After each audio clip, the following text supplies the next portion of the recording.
सुप्रभात बच्चों, साई राम। आप सब कैसे हैं? आप सभी ने अपना अपना गृह कार्य किया। अभी तक जो आपको पढ़ा है आपको समझ में आ गया होगा। सभी ने अपना कार्य किया होगा अच्छे से। यहाँ पर हमारा अब क्या चल रहा है? हिंदी व्याकरण। हिंदी व्याकरण में हम क्या पढ़ रहे थे? वाक्य। वाक्य दो प्रकार के हैं, अर्थ के आधार पर और रचना के आधार पर। और हमारे पाठ्यक्रम में किसके आधार पर हैं? रचना के आधार पर। ठीक। अब हमने क्या पढ़ा है? रचना के आधार पर वाक्य तीन प्रकार के होते हैं, सरल वाक्य, संयुक्त वाक्य, मिश्रित वाक्य, जिसे हम मिश्र वाक्य कहते हैं। ठीक है, हमारे दो वाक्य हो गए थे।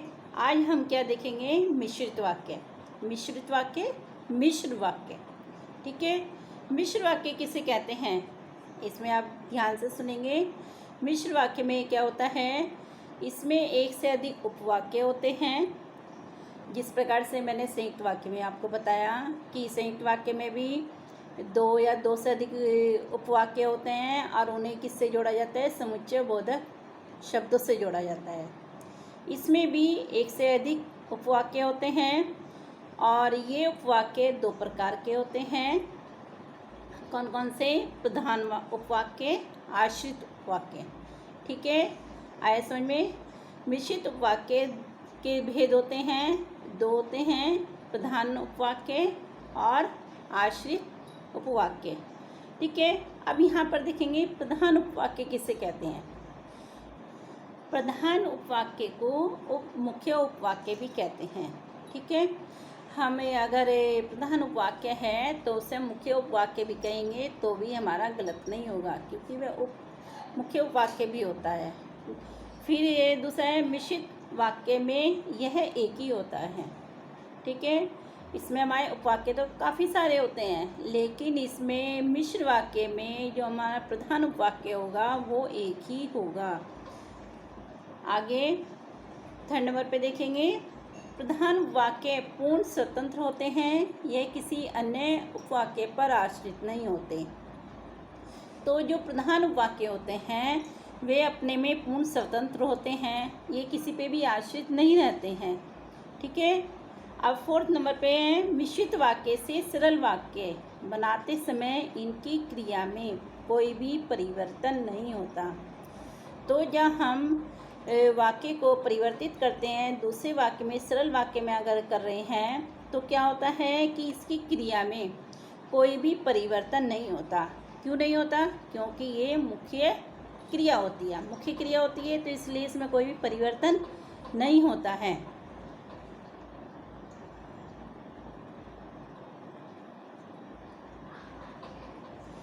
इसके उदाहरण देखेंगे। यदि मोहन परिश्रम करता तो अवश्य सफल हो जाता। तो इसमें प्रधान उपवाक्य कौन सा है? अवश्य सफल हो जाता। यह इसकी क्या है? मुख्य क्रिया है। सफल होता है, यह मुख्य क्रिया है, तो ये हमारा प्रधान उपवाक्य है। तो अगर हम इसको सरल वाक्य में बदलते हैं तो मोहन परिश्रम करने पर अवश्य सफल होता। ठीक है, तो इसमें हमारा क्या हो गया? यहाँ पे जो परिवर्तन हुआ है परिश्रम करता, ये क्या हो गया? परिश्रम करने पर। तो ये हमारा परिवर्तन हो गया है इसमें, लेकिन जो हमारी मुख्य क्रिया है सफल होता है वो ऐसे के ऐसे ही आ गई है, क्योंकि ये हमारा प्रधान उपवाक्य है। प्रधान उपवाक्य कौन सा होता है? ये है। इसकी क्रिया में क्योंकि कोई भी परिवर्तन नहीं हुआ है तो ये हमारा प्रधान उपवाक्य है। ये इसकी क्रिया हमारी मुख्य क्रिया है। तो सरल वाक्य बनाते समय इसकी क्रिया में कोई भी परिवर्तन नहीं हुआ है। आगे आपको समझ में? आगे देखते हैं। अब हमारा दूसरा आता है आश्रित उपवाक्य। आश्रित उपवाक्य में क्या होता है कि ये उपवाक्य एक से अधिक भी हो सकते हैं। ये वाक्य पूर्ण रूप से स्वतंत्र नहीं होते। तो आश्रित वाक्य की सबसे मुख्य विशेषता ये होती है कि ये दूसरे पे आश्रित रहते हैं और अपने में पूर्ण रूप से स्वतंत्र नहीं होते। ठीक है, आगे है ये उपवाक्य प्रधान उपवाक्य पर आश्रित होते हैं। ठीक है, जैसे हमने बताया कि ये पूर्ण रूप से स्वतंत्र नहीं होते हैं और ये प्रधान उपवाक्य पर आश्रित रहते हैं, डिपेंड रहते हैं। ये उपवाक्य प्रधान उपवाक्य से वैधिकरण योजकों के द्वारा जुड़े होते हैं। ठीक है, जैसे हमने संयुक्त उपवाक्य का हमने संयुक्त वाक्य में बताया है कि वहाँ समुच्चय बोधक शब्दों से जोड़ा जाता है। यहाँ पर वैधिकरण योजकों के द्वारा जोड़ा जाता है वाक्यों को। वैधिकरण योजक कौन कौन से होते हैं हमारे? कि, जो, वह, जिसे, उसे, यदि, तो, जो, वह, वही, जिसे, जैसे, वैसे, जो, वही आदि, ये हमारे वैधिकरण योजक हैं।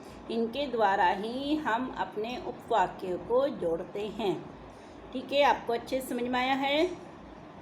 अब आगे देखते हैं। अब इसमें देखेंगे आश्रित उपवाक्य का आरंभ जो, जिसे, यदि, क्योंकि, जिसने, जिससे आदि से होता है। तो क्या है ये हमारे आश्रित उपवाक्य की पहचान है। अगर किसी उपवाक्य में ये शब्द आ रहे हैं तो हमारा क्या होगा? वो आश्रित उपवाक्य होगा। ठीक है, वहाँ से हमारा आश्रित उपवाक्य प्रारंभ हो जाएगा, शुरू हो जाएगा आश्रित उपवाक्य। ये हमारी पहचान हो जाएगी। हमें उसको आश्रित उपवाक्य को अलग करने में आसानी रहेगी अगर हमें इसकी पहचान मालूम हो जाती है। अब 6 नंबर पे देखते हैं।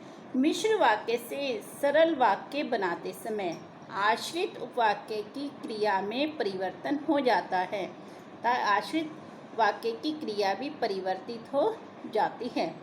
तो जैसे मैंने आपको बताया था कि प्रधान उपवाक्य की क्रिया में परिवर्तन नहीं होता है क्योंकि उसकी क्रिया क्या होती है? मुख्य क्रिया होती है। लेकिन आश्रित उपवाक्य में क्रिया जो है, क्रिया में परिवर्तन हो जाता है।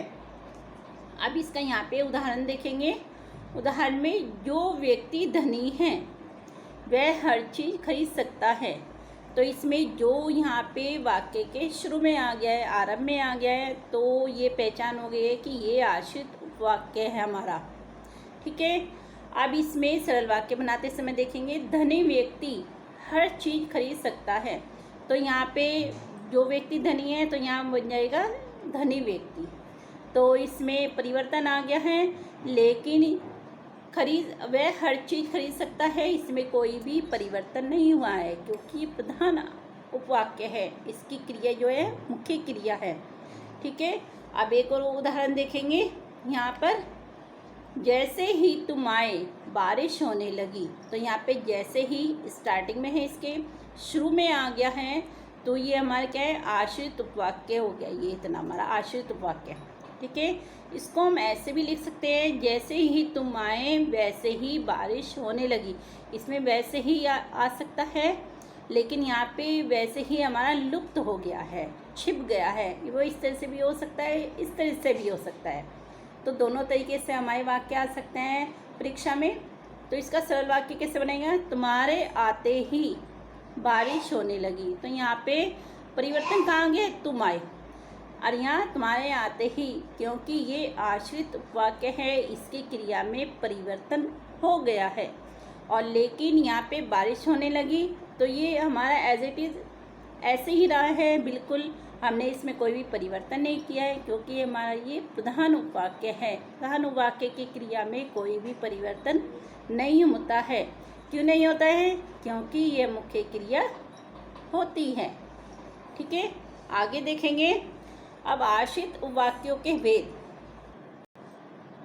अब हम यहाँ पर आश्रित उपवाक्यों के भेद देखेंगे। आश्रित उपवाक्य 3 प्रकार के होते हैं: संज्ञा उपवाक्य, विशेषण उपवाक्य, क्रिया विशेषण उपवाक्य।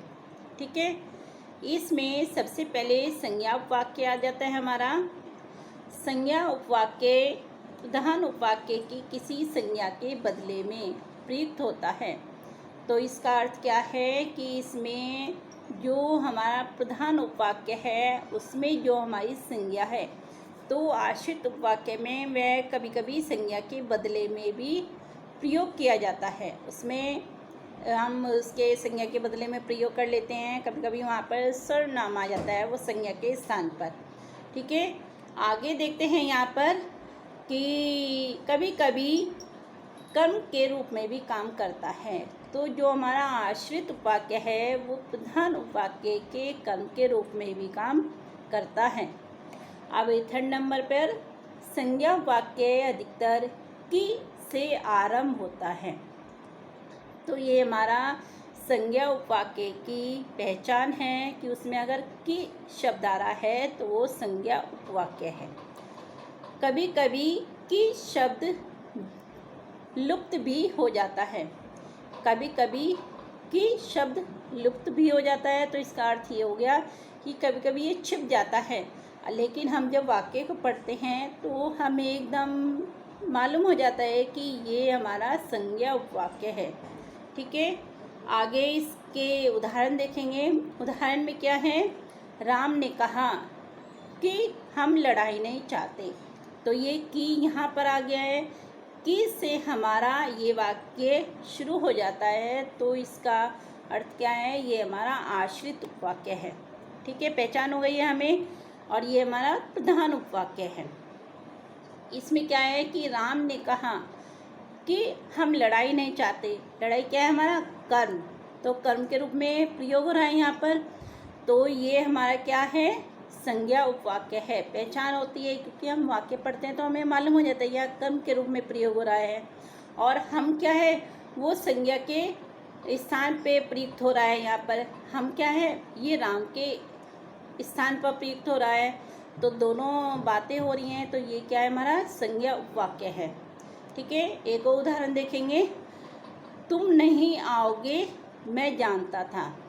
तो इसमें क्या है, इसमें कि छिप गया है, हमारा लुप्त हो गया है। लेकिन अगर इसको पढ़े तुम नहीं आओगे मैं जानता था, तो ये ऐसे भी हो सकता है, मैं जानता था कि तुम नहीं आओगे। मैं कौन है, यहाँ सर्वनाम है, और यहाँ क्या है, हमारा पुल्लिंग है। पुल्लिंग आदमी है, तो आदमी क्या है, हमारा संज्ञा। तो संज्ञा के स्थान पे क्या प्रयोग हो रहा है, तुम। ठीक है, तो इसका अर्थ क्या है, ये हमारा संज्ञा उपवाक्य है। ठीक है, आपको मालूम हो गया कि इसकी पहचान हम किस तरह से करते हैं। परीक्षा में यही आता है कि संज्ञा उपवाक्य, इसका भेद बताइए, वाक्य को पढ़कर इसके उपवाक्य का भेद बताइए। तो इस तरह से आप अगर पढ़ोगे तो आपको एकदम पहचान लोगे कि ये कौन सा भेद है हमारा। तो क्या है, यहाँ पर की लुप्त हो गया है, लेकिन ये फिर भी हमारा संज्ञा उपवाक्य है। ठीक है, आगे बढ़े। अब आगे हमारा आता है विशेषण उपवाक्य। ठीक है, विशेषण उपवाक्य में देखेंगे, यह प्रधान उपवाक्य की इसी संज्ञा सर्वनाम की विशेषता बताते हैं। ठीक है, उसमें तो संज्ञा के बदले में प्रयुक्त होता है, लेकिन इसमें क्या होता है, आश्रित उपवाक्य में, विशेषण आश्रित उपवाक्य में ये प्रधान उपवाक्य की विशेषता को बताते हैं। जो उसमें संज्ञा और सर्वनाम होते हैं ना प्रधान उपवाक्य में, उसकी विशेषता बताते हैं।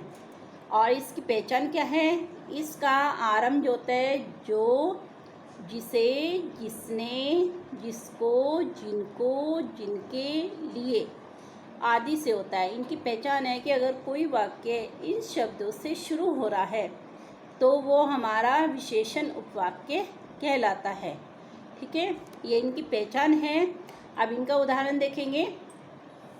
जो पैसे मुझे मिले थे वे खर्च हो गए, या इस तरह से भी हो सकता है, वे पैसे खर्च हो गए जो मुझे मिले थे।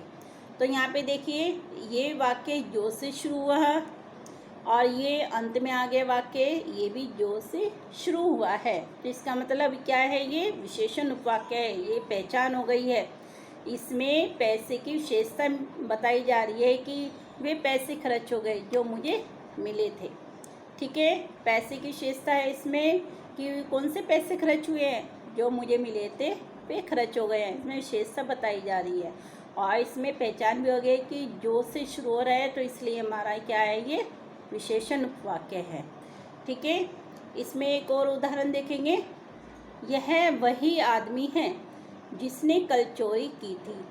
यहाँ जिसने से शुरू हो गया, तो इसलिए हमारा ये क्या हो गया, आश्रित उपवाक्य पहचान हो गई है। फिर इसका भेद क्या है हमारा, कि यह वही आदमी है जिसने कल चोरी की थी। तो आदमी की विशेषता बताई जा रही है। प्रधान वाक्य क्या है, ये है। इसमें आदमी की विशेषता बताई जा रही है कि जिसने कल चोरी की थी वह वो आदमी है। ठीक है, इसमें विशेषता बताई जा रही है, तो इसलिए कौन सा उपवाक्य का भेद हो गया, ये विशेषण उपवाक्य। ठीक है, अब थर्ड नंबर पे, जो मेहनत करता है उसे अवश्य सफलता मिलती है। तो यहाँ जो से शुरू हुआ, तो ये हमारा आश्रित उपवाक्य हो गया। ठीक है, आप कैसे पहचानेंगे कि ये विशेषण है या संज्ञा है, उससे अवश्य सफलता मिलती है। तो इसमें आदमी के बारे में बताया जा रहा है, बच्चों के बारे में बताया जा रहा है कि उसे अवश्य सफलता मिलती है। यहाँ उसे की वो विशेषता बताई जा रही है कि उसे किसे सफलता मिलती है, उसे सफलता मिलती है जो मेहनत करता है। इसकी विशेषता इसमें बताई जा रही है, तो इसलिए हमारा क्या है, ये विशेषण उपवाक्य है। ठीक है, आपको अच्छे से समझ में आया है। अब यहाँ पर क्रिया विशेषण आ जाता है। अंत में क्रिया विशेषण उपवाक्य है। तो क्रिया विशेषण उपवाक्य किसे कहते हैं, क्रिया विशेषण उपवाक्य में प्रधान उपवाक्य की क्रिया की विशेषता बताई जाती है। तो उसमें विशेषण उपवाक्य में क्या होता है, उसमें तो आपको संज्ञा और सर्वनाम की विशेषता बताई जाती है, लेकिन इसमें संज्ञा और सर्वनाम की जो क्रियाएं होती हैं उनकी विशेषता बताई जा रही है। जो प्रधान उपवाक्य की क्रिया होती है उसकी विशेषता हमारे आश्रित उपवाक्य में बताई जाती है। तो इसे हम क्रिया विशेषण उपवाक्य कहते हैं, क्रिया विशेषण आश्रित उपवाक्य कहा जाता है। इसका आगे देखेंगे। अब ये देखेंगे क्रिया विशेषण उपवाक्य का आरंभ जब, यदि, ज्यों ही, जिस तरह, जहाँ, जिधर, जिस जगह है, जैसे, ताकि, जितना, यद्यपि, इन सब से हो रहा है, तो हमारा क्या है, वो क्रिया विशेषण उपवाक्य है। ये हमारी पहचान है। अगर हमारा उपवाक्य इन शब्दों से शुरू हो रहा है तो हमारा ये क्रिया विशेषण उपवाक्य होगा। ठीक है, इसकी पहचान हो गई है। अब इसका एक उदाहरण देखते हैं। यदि वर्षा अच्छी होती तो उपज बढ़ जाती। तो इसमें क्या है कि ये यदि से शुरू है, तो ये हमारा आश्रित क्रिया विशेषण उपवाक्य है। इसकी तो पहचान होगी क्योंकि यदि से शुरू हो गया है, और लेकिन इसमें क्रिया की विशेषता बताई जा रही है कि उपज बढ़ जाती। वर्षा अच्छी होती, अगर वर्षा अच्छी होती तभी हमारी उपज होती। तो ये इसकी विशेषता है कि वर्षा अच्छी हो रही है तभी हमारी उपज अच्छी हो रही है, बढ़ रही है वो। तो इसकी क्रिया की विशेषता बताई जा रही है। तो यहाँ पे कौन सा हमारा उपवाक्य हो गया, क्रिया विशेषण उपवाक्य हो गया। ठीक है, आपको अच्छे से समझ में आया। आगे देखते हैं क्रिया विशेषण के भेद। यहाँ पर क्रिया विशेषण भी 3 प्रकार के होते हैं। तो यहाँ पर हम क्रिया विशेषण के भेद देखेंगे। क्रिया विशेषण हमारे 5 प्रकार के होते हैं। ठीक है, क्रिया विशेषण में भी हम पहचान तभी होती है जब इनको हम अच्छी तरह से समझ लेंगे। क्रिया विशेषण के प्रकार भी हमें आने चाहिए कि ये कौन सा क्रिया विशेषण उपवाक्य है। तो इसमें 5 प्रकार के क्रिया विशेषण होते हैं। इसमें क्या है, सबसे पहले कालवाचक उपवाक्य, स्थानवाचक उपवाक्य, रीतिवाचक उपवाक्य, परिमाणवाचक उपवाक्य, परिणामवाचक उपवाक्य। ठीक है, ये 5 प्रकार के होते हैं। अब इसमें सबसे पहले कालवाचक उपवाक्य देखते हैं। ठीक है, यह समय सूचक होता है। इस उपवाक्य में जब भी हम इसको पढ़ेंगे तो हमें एक समय का बोध होगा, समय की जानकारी होगी। क्रिया जिस समय हो रही है उसकी विशेषता का बोध होता है, उसकी विशेषता के बारे में जानकारी मिलती है। ठीक है, आगे इसका हम देखेंगे उदाहरण। जब मैं घर पहुंचा तब वर्षा हो रही थी। तो यहाँ मैंने आपको शुरू में कहा था कि ये जब से शुरू हो गया है तो ये हमारा आश्रित क्रिया विशेषण उपवाक्य हो गया। ये तो पहचान हो गई है। लेकिन इसमें जब मैं घर पहुंचा तब वर्षा हो रही थी, ये हमारा प्रधान उपवाक्य है। तो इसमें कब वर्षा हो रही थी, इसमें अधिकतर क्या होता है कब का हमें उत्तर मिल जाता है कि इसमें समय बताया जा रहा है कि कब वर्षा हुई थी, जब वह घर पहुंच गया था। इसमें समय की विशेषता बताई जा रही है, तो इसमें समय का बोध हो रहा है, तो ये हमारा क्या है कालवाचक क्रिया विशेषण उपवाक्य है। ठीक है, अब यहाँ पे देखेंगे जैसे ही मैं विद्यालय गया परीक्षा शुरू हो गई, तो इसमें भी जैसे ही शुरू हुआ है तो ये हमारा आश्रित उपवाक्य है, ये पहचान हो गई है। तो ये भी कालवाचक क्रिया विशेषण उपवाक्य है, क्योंकि इसमें भी समय बताया जा रहा है कि परीक्षा कब शुरू हुई है, जैसे ही वो विद्यालय पहुंचा, जैसे ही विद्यालय गया परीक्षा शुरू हो गई। तो इसमें भी समय का बोध हो रहा है, हमें समय के बारे में पता चल रहा है, तो ये भी क्या है कालवाचक क्रिया विशेषण उपवाक्य है। ठीक है, आपको समझ में आ गया है। अब आगे बढ़ते हैं इसकी पहचान कि इसकी हमें पहचान कैसे होगी। तो अगर किसी उपवाक्य में जैसे ही, जब, ज्यों ही ये शब्द आ रहे हैं तो हमें एकदम पहचान लेना है कि ये कालवाचक या कालसूचक क्रिया विशेषण उपवाक्य है। ठीक है, ये आपको समझ में आ गया। आगे बढ़ते हैं स्थानवाचक उपवाक्य। अब स्थानवाचक उपवाक्य में क्या होता है, स्थानवाचक उपवाक्य में स्थान के बारे में बताया जाता है, स्थान की विशेषता बताई जा रही है कि क्रिया कहाँ पर हो रही है, क्रिया होने के स्थान की विशेषता बताई जाती है। इसमें क्रिया के स्थान की विशेषता का बोध होता है। अब उदाहरण देखेंगे, इसका उदाहरण है हमारा वहाँ इस वर्ष अकाल पड़ सकता है जहाँ वर्षा नहीं हुई। तो इसमें क्या हो गया कि जहाँ पर वर्षा नहीं हुई है वहाँ अकाल पड़ सकता है। यहाँ पर हमें स्थान का बोध हो रहा है कि कहाँ का यहाँ पर हमें उत्तर मिल रहा है। तो अगर हमें कहाँ का उत्तर मिल रहा है तो ये हमारा स्थानवाचक क्रिया विशेषण उपवाक्य हो गया।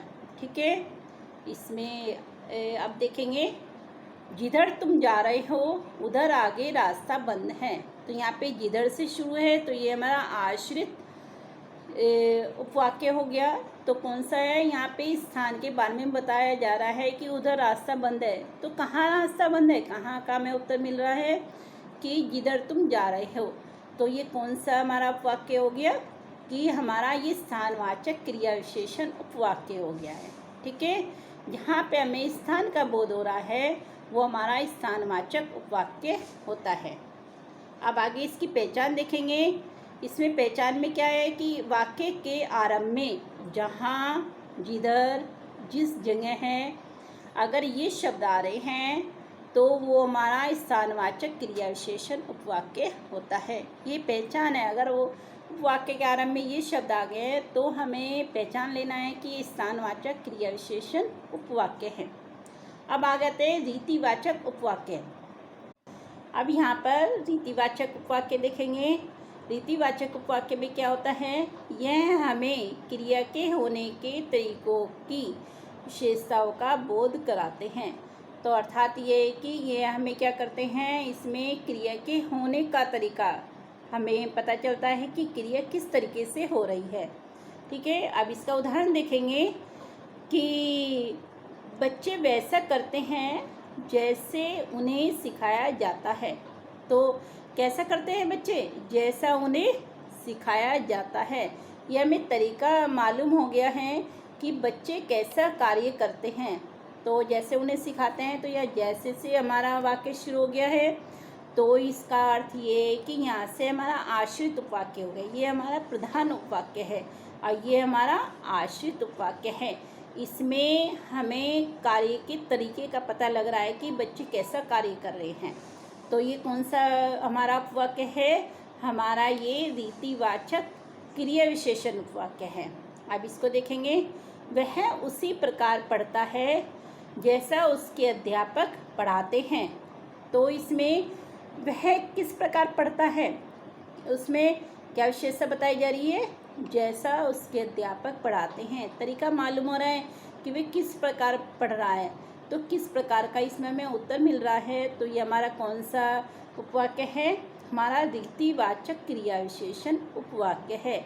इसमें हमें क्रिया के तरीके का पता चल रहा है कि क्रिया कौन से तरीके से हो रही है। ठीक है, आपको ये समझ में आ गया।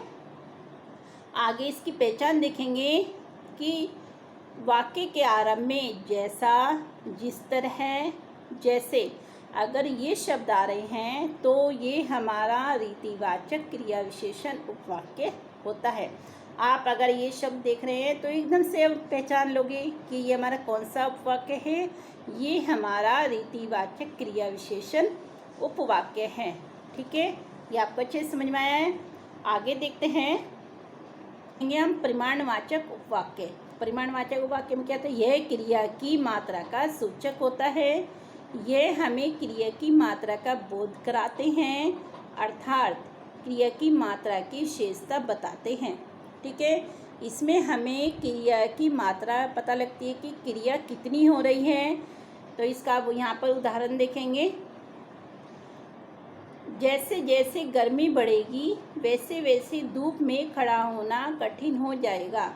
तो जैसे जैसे यहाँ जैसे जैसे शुरू है तो ये हमारा आश्रित उपवाक्य है। आश्रित उपवाक्य की इसमें पता लग रहा है कि जैसे जैसे गर्मी बढ़ेगी, मात्रा पता लग रही है हमें क्रिया की कि क्रिया में जैसे जैसे गर्मी बढ़ेगी वैसे वैसे धूप में खड़ा होना कठिन हो जाएगा। इसमें मात्रा का पता लगे कि गर्मी बढ़ती रहेगी तो क्या होगा? धूप में खड़ा होना कठिन हो जाएगा। तो यहाँ पे हमें मात्रा पता लगी है, तो फिर यहाँ पे कौन सा उपवाक्य हो गया? हमारा परिमाणवाचक क्रिया विशेषण उपवाक्य हो गया। ये यहाँ से यहाँ हमारा प्रधान उपवाक्य है। ठीक है, ये इसकी क्रिया है। क्रिया की विशेषता पता लगेगी जैसे जैसे जैसे जैसे गर्मी बढ़ेगी वैसे वैसे धूप में खड़ा होना कठिन हो जाएगा। अब यहाँ पे देखेंगे, उसने जितना परिश्रम किया उतने ही अच्छे अंक मिले। तो यहाँ पे जितना जो है हमारा यहाँ मध्य में आया है, बीच में आया है, तो यहाँ पे क्या है? हमारा आश्रित उपवाक्य है। ठीक है, इस बात का विशेष ध्यान देंगे कि ये जरूरी नहीं है कि आपका शुरू में ही आए, ये वाक्य के बीच में भी आ सकते हैं शब्द। वैधिकरण योजक जो शब्द होते हैं वो मध्य में भी आ सकते हैं वाक्य के। तो आपको लेकिन पहचान करनी है कि ये कौन सा उपवाक्य है। तो यहाँ पे जितना आ गया है तो ये हमारा आश्रित उपवाक्य है, ये पहचान हो गई। और कौन सा उपवाक्य है कि उसने जितना परिश्रम किया, मतलब वो कि वो जितना परिश्रम करेगा उससे उतने ही अच्छे अंक मिले। तो यहाँ पे अच्छे अंक मिलने की विशेषता हो रही है कि अच्छे अंक कब मिले उसे? जितना उसने परिश्रम किया। कैसे मिले? जितना मतलब जितना अधिक उसने परिश्रम किया उतने ही अधिक उसे अंक मिले हैं। मात्रा पता लग रही है कि किस मात्रा में कार्य हो रहा है, मतलब कितना जितना कार्य हुआ है उतना ही अंक उसे मिले हैं। तो यहाँ पे कौन सा उपवाक्य हो गया? हमारा उपवाक्य हो गया परिमाणवाचक क्रिया विशेषण उपवाक्य। ठीक है, ये आपको पहचान में है, आ गया है। अब इसकी पहचान और करेंगे। जैसे जैसे, जितना, जितनी, इन सब से अगर हमारा वाक्य आरंभ हो रहा है, अगर ये शब्द वाक्य के मध्य में भी आ रहे हैं तो ये हमारा कौन सा उपवाक्य होगा? ये परिमाणवाचक क्रिया विशेषण उपवाक्य होगा। ठीक है, इसकी पहचान आपको हो गई है। अब आगे अंत में हमारा आता है परिणामवाचक उपवाक्य। परिणामवाचक उपवाक्य किसे कहते हैं? यह कार्य के परिणाम का सूचक होता है, अर्थात इसमें कार्य के कारण का बोध कराया जाता है। ठीक है, इसमें हमें अपनी क्रिया के कारण का पता लगता है कि इसका परिणाम क्या हो रहा है। ठीक है, इसका रिजल्ट क्या निकल सकता है। अगर हम ये क्रिया कर रहे हैं तो इसका परिणाम क्या होगा, तो हमें ये पता चलता है। तो इसका उदाहरण देखेंगे तो हमें और अच्छे से समझ में आ जाएगा। यदि मैं पढ़ा होता तो अवश्य सफल हो जाता। तो इसमें ये वाक्य यदि से शुरू हुआ है तो ये हमारा आश्रित उपवाक्य हो गया। ठीक है, ये हमारी पहचान है कि यदि से, यदि, जो, जिसे, जितना, इन सब से शुरू हो रहा है तो हमारा आश्रित उपवाक्य होता है। तो यहाँ पे यदि से शुरू हो गया है तो ये हमारा आश्रित उपवाक्य है। लेकिन कौन सा उपवाक्य है, भेद हमें देखना है। तो यदि मैं पढ़ा होता तो अवश्य सफल हो जाता। तो इसका परिणाम क्या होता है पढ़ने का मेरा? कि मैं सफल हो जाता। अगर मैं पढ़ता तो क्या होता, सफल हो जाता। तो इसका परिणाम हमारा सफल होना हो जाता। तो इसकी विशेषता बताई जा रही है वहाँ पर, इसका परिणाम बताया जा रहा है। तो ये हमारा कौन सा वाक्य हो गया, हमारा परिणामवाचक उपवाक्य, यह हमारा परिणामवाचक क्रिया विशेषण उपवाक्य होता है। ठीक है। अब ये देखेंगे, यद्यपि तुम बहुत होशियार हो तो भी मुझसे नहीं जीत सके। तो यहाँ ये यद्यपि से शुरू है, तो ये हमारा आश्रित उपवाक्य है। ठीक है। तो इसमें क्या है कि यद्यपि वैसे तो बहुत होशियार है लेकिन फिर भी मुझसे नहीं जीत सकते। तो इसकी विशेषता बताई जा रही है इसमें। इसका परिणाम क्या है कि वह होशियार तो है लेकिन फिर भी वो नहीं जीत सका। तो इसमें इसका परिणाम ये बताया जा रहा है। तो ये यद्यपि से शुरू है, तो ये क्या है, हमारा आश्रित उपवाक्य हो गया। कौन सा आश्रित उपवाक्य है ये, परिणामवाचक क्रिया विशेषण उपवाक्य है। ठीक है। ये आपको अच्छे से समझ में आ गया है सब। ये सारे वाक्य के भेद आपको अच्छे से समझ में आए। अब इसकी पहचान देखते हैं। यदि, यद्यपि, ताकि आदि से आरंभ होने वाले वाक्य परिणामवाचक क्रिया विशेषण उपवाक्य होते हैं। ठीक है। अगर हमारा वाक्य इनसे आरंभ हो रहा है तो हमें समझ लेना चाहिए कि वे परिणामवाचक क्रिया विशेषण उपवाक्य है। ठीक है। इसकी पहचान हो गई आपको। अब आपको वाक्य के भेद पता लग गए हैं, क्रिया विशेषण के भेद पता लग गए हैं और आपको आश्रित उपवाक्यों के भी भेद मालूम हो गए हैं। तो आपको वाक्य अच्छे से समझ में आ गए होंगे। आपको इन सब की मैंने पहचान बता दी है। सब वाक्यों को आप आसानी से पहचान सकते हैं। दूसरे वाक्य में भी आप परिवर्तित कर सकते हैं। आपको अच्छे से वाक्य समझ में आ गए हैं। आप अपना गृह कार्य करेंगे, मैं आपको वाक्य परिवर्तित करने के लिए भी दूंगी और वाक्य के जो भेद हैं, भेद भी आप पहचान लोगे कौन से भेद हैं। तो वाक्य के भेद पहचान कर भी लिखेंगे आप गृह कार्य में। आपको वर्कशीट दूंगी, वर्कशीट में आपका गृह कार्य होगा, वो आप अच्छे से करेंगे। ठीक है। धन्यवाद। साईं राम।